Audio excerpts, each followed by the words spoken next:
I'm going to be on Options Tribe this Tuesday, December 4th at 4:30 p.m.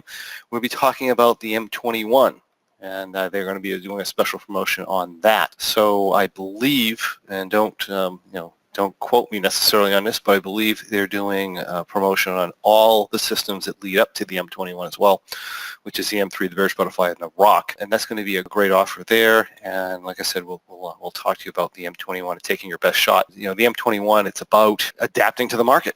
And one of these things that happen is people get into this rule set, and any rule set, no matter what it is, no matter what trade it is, no matter what you call it, you get a specific rule set, you do everything the same way all the time, regardless of your environment, you're going to get varying results, and sometimes for a particularly long period of time. So with the M21, what we're doing is we're actually taking a look at our technical analysis, and we're taking a look at our trades and designing a strategy from month to month that may be different from month to month, that's specifically designed to take advantage of whatever happens to be going on in the market at a particular time. It's really a great program, and I encourage you to join us for that.